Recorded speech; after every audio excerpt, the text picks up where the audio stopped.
5 second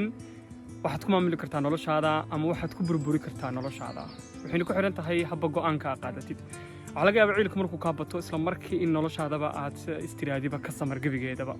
ama waxa laga yaabaa isla markii hadad karti aad adeeg leedahay inaad go'aan inta qaadatid wixii markaa kugu taagan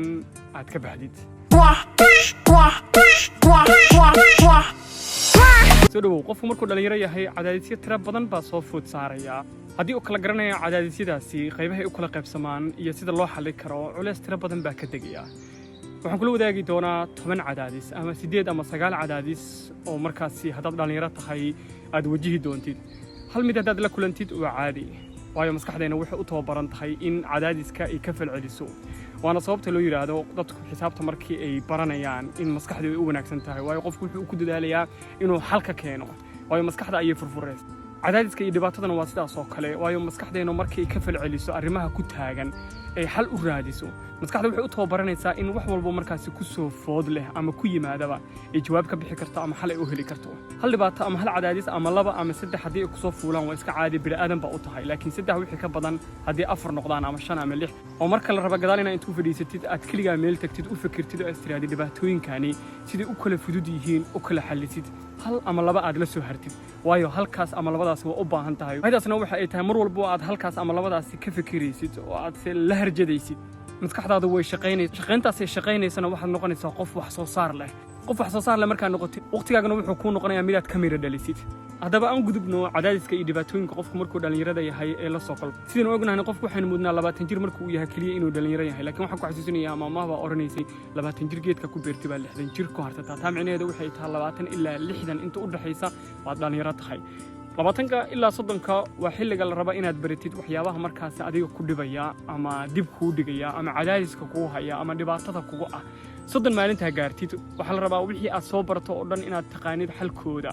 wadada loo maro laakiin hadaa marka 30 gaartid ama 40 gaartid aad 20 jir marka ahayd dhibaatadii ku soo wajahday aad 40 ay ku soo wajahday aadan ka bixi karin taa micnaheedu waxay tahay waqtiga inaad iska soo qasaarisay haddaba aan ku horumarno dhibaatada koowaad ee qofka soo wajahdo waa dhaq alxuma sidaynu ognahay boqolkiiba 95 Soomaaliya hadii nahnay dhalinyaranimada dhanka dhaqaale waa ka liidana waayo wadanku ma aha wadan wax soo saar badan leh qofkuna wuxuu ku tiirsan yahay ama qabiil buu ku tiirsan yahay ama ehel buu ku tiirsan yahay ehelku wuxuu ku caawinayaa ama qabiilku ku caawinayaa marka ugu horeysa barnaamij u soo bandhigtid bilaha ugu horeysa gacan lagu siinayaa wixii ka dambeeyna waa laga tagayaa sababtana waxa ay tahay waa xiiseen laakiin waxaad barataa sida aad adiga dhaqaale u sameey lahayd aad u soo saari lahayd dhaqaale adiga gooni ku ah dhanka dhaqaalaha marka xoog iska saartid wax walba markaas naftaada u baahneed hadii guur noqon lahayd iyo hadii shaqo noqon lahayd iyo hadii wax kale noqon lahayd waxaad noqonaysaa qof dhaqaalihiisa ku meel mara laakiin hadii gacan kale aad ku hoos jirtid waxaad noqonaysaa qof xitaa dadka ugu dhow ay ku dhibaateeyaan markaas baahida haysato oo dhaqaale xumo ah maanta haddii aad dhalinyaro tahay waxba xiriir ha ku urdin waxba guur ha ku urdin marka hore waa inaad xoog saartaa si aad uga kaban lahayd dhaqaale xumada jirta aad meel iskaga soo saari lahayd dhibaatada labaad ee qofka la soo dirista waxa ay tahay caafimaad xumo kama fikirno caafimaadkeena waxaynu rabnaa cunaynaa meeshaan rabnaa tagaynaa meeshaan rabnaa seexanaynaa saasoo ay tahay mararka qaar waxaa dhacaysa in qofku caafimaad xumo ay la soo diristo hadhowtana waxa la ordaya waa isla ehelkii laakiin marka hore haddaad ka fiirsatid meesha aad seexanayso waxa cunaysa iyo waxa ku soo galaya waxaad noqonaysaa qof caafimaadkiisa u fikiray oo markaas haddii xataa caafimaad xumo timaada ku aqbali karo dhihi karo waa qadar laakiin haddii tusaale ahaan dadka jirka dhisto oo kale haddii maanta aad tiraad supplements baan qaadanayaa oo alwaax inta lagu soo shiido caag lagu soo shubo oo alwaaxaasi maalin walba aad cuntid aadan garanay waxa laga sameeyay aadan garanay quality control inuu soo maray aadan garanay waxa markaasi uu ka kooban yahay marka dib waxa laga yaabaa kaliya inay fadhiistaan qarashka aad ku bixi jirto waxa soo iibsashadooda waxa laga yaabaa qarash ka badan inay ehelka kugu bixiyaan laakiin kama hada fiirsan mar walba waa inaad waxa aad cunaysid ka fikirtaa caafimaadkaaga hadaa mar walba ka fiirsatid waxa aad iska tiirisay dhibaato markaasi ku soo wajihi lahayd oo aad u fikirtay dhibaatada saddexaad ee dhalinyaranimada soo fuusho waxa kamid asxaab xumo badanaa markaynu dhalinyaro nahnay 20ka adiga ilaa 30ka markaynu u dhownahnay waxaan baranaa dad badan waxaana ka mid ah inaan iskuul ku baranno family ka baranno ehel ka baranno dad noo dhow ka baranno asxaab ku baranno guriyo deris ku baranno waxyaabahaas oo dhan marka aynu baranno aan u baranno dad wanaagsan inay yihiin waxa laga yaabaa bilaha ugu horeysa oo kale xiiseynay naftaada xiiseynayaan oo kale in asxaab kula noqdaan kadibna aad kala kulantid niyad jab asxaabtu way kugu xumaan kartaa marka aad niyad-jab kala kulantid aad daacad tahay waxa laga rabaa marka aad niyad-jab kala kulantid ee ku xumeeyaan ee asxaab waqtigaaga ay ka faa'iideysteen ama daacadnimadaada ay ka faa'iideysteen waxa la rabaa dib inaad isku soo kicisid oo istiraade waa mid ka mid ah caqabadaha ama dhibaatooyinka qofka dhalinyarada soo fuulo in asxaab ay ku xumaato sidee marka ku bedeli karaa waa inaad u fikirtaa marka inaad kali noqotid ama inaad raadiso qof markaas asxaabtinimadaada u arka inay wax wanaagsan tahay maanta haddii aad og tahay asxaabtinimada haddii kugu xumaata inay ka mid tahay dhibaatooyin soo wajaha dhallinyaranimada waxaa kaa diga culays weyn dhibaatada afraad ee qofka soo wajahada waa guuldaro waxbaad leedahay ku guulayso waxay doonto ha noqoto ama tartan ha noqoto ama waxbarasho ha noqoto ama asxaab ha noqoto xataa ama shaqo ha noqoto guuldaro ayaa la kulmaysaa hal mar haddaad guuldareysatid waxaa laga yaabaa inaad ka niyad jabtid oo istiraade waxaan mar dambe ha qabanin laakiin waxaa ilowday guuldaradu inay ka mid tahay noloshuba markii aad guuldareysatid taa micnaheedu waxa ay tahay waxa aad qabanaysid inay yihiin wax markaas si naftaada qiimo u leh wax walba haddaad ku guulaysanaysid taa micnaheedu maaha in wax walbaba naftaadii u wanaagsan tahay maalin waxaa imaan doonta xaalad adag ay kugu soo wajahayso uma aadan baran guuldarada marka aad wax walba ku guulaysatid hadhowti maalinta aad weynaatid aad maskaxiyan u kortid ama wax walba u kortid markii ay guuldarradiisa ku soo wajahdo waxaad noqonaysaa qof ka kaba waayo weligaa guuldarro maada arag marka mar walba aad guuldarro hadda aad dareentid ama waxbarasho ha noqoto aad imtixaan ku dhacdid ama asxaab kugu xumaata ama tartan ama shaqo waxaad aamintaa inay ka mid tahay nolosha guuldarrada waa dhibaatooyinka qofka markuu dhallinyarada yahay soo wajahda dhibaatada shanaad ee ku soo wajahaysa xilliga dhallinyarnimadaada waxaa ka mid cadaalad xumo wadankii markaa fiiriso Soomaaliya waxa ka jira nin jeclaysi waxa ka jira dhabarka taabasho waxa ka jirta qabyaalad waxa laga yaabaa qof aad meel ka mudan tahay in adiga laga duudsiyo oo qofkaasi kala la siiyo waxaad aamintaa haddii mar cadaalad xumo aad dareentid waxa laga yaabaa qof isku qabiiltiin xataa in meeshii la geeyo kadibna aad adigu xoogaa isliidid waxaad niyad gelisaa inay ka mid tahay dhibaato ku soo wajahday oo aad u baahan tahay inaad ka gudbaysid waa caqabadaha inta aad nooshaha aad la kulmi doontid waxaana wanaagsan wax walba markaas adigu soo wajaha inaad aqbali kartid wadana aad u heli kartid waayo wada marka oo heshid hadhowti sanado kadib waxaad noqonaysaa haddii taasoo kale kugu timaado waa hadli kartaa waayo waxaa xasuusanaysaa wadadii shalay ay ahayd inaad taqaanid sidii u mari lahayd dhibaatada lixaad waxa ay tahay waynu dhayalsannaa badanaa waxyaabaha kale baynu ku orodnaa waa mental health-ga badanaa markii depression laga hadlayo ama stress laga hadlayo ama qofku walaaco ay jirto ama walwal uu jiro ama cabsi ay soo fool saarto badanaa waxaynu dhahnaa waxaasi waa wax laga gudbayo laakiin mar walbaba waxa aad niyad gelisaa wax walba oo dhacaya inaad dib iskugu laabatid oo maskaxdaada waxa soo gaaray aad ka fiirsatid qaabka lagu hadlayo qaabka lagu soo wajahaya qaabka wax u rabtid waxyaabahaas oo dhan ka fiirso badanaa markii aan maskaxiyan u dhaqmayno wixii waxaan ka soo qaadnaa wax jariis ah qof baa hadal kugu tuuraya waxa la rabaa inaad ka falcelin kartid isla markii haddii falcelin u baahan tahay oo aad dhihi kartid hadalka ay dhihiisa ka fiirso waayo saameyn bay kugu yeelanaysaa qofkaas maalin walba aad aragtid hadalkii baa kugu soo noqnoqonaya qofka maalin walba aad aragtid xanuunkii baa dib u dareemaysaa mar walba xoogga waxaa saartaa wax maskaxdaada caafimaad u ah qofka hadduu ku liidaya hadduu ku bahdilaya hadduu ku yasaya hadduu hadallo xunxun ku dhahaya mar walbaba waxaasi waxa ay saameyn ku yeelanayaan dareenkaaga markay saameyn ku yeeshaan hadhowta maskaxiyan waxaa u noqonaysaa qof wax tabaya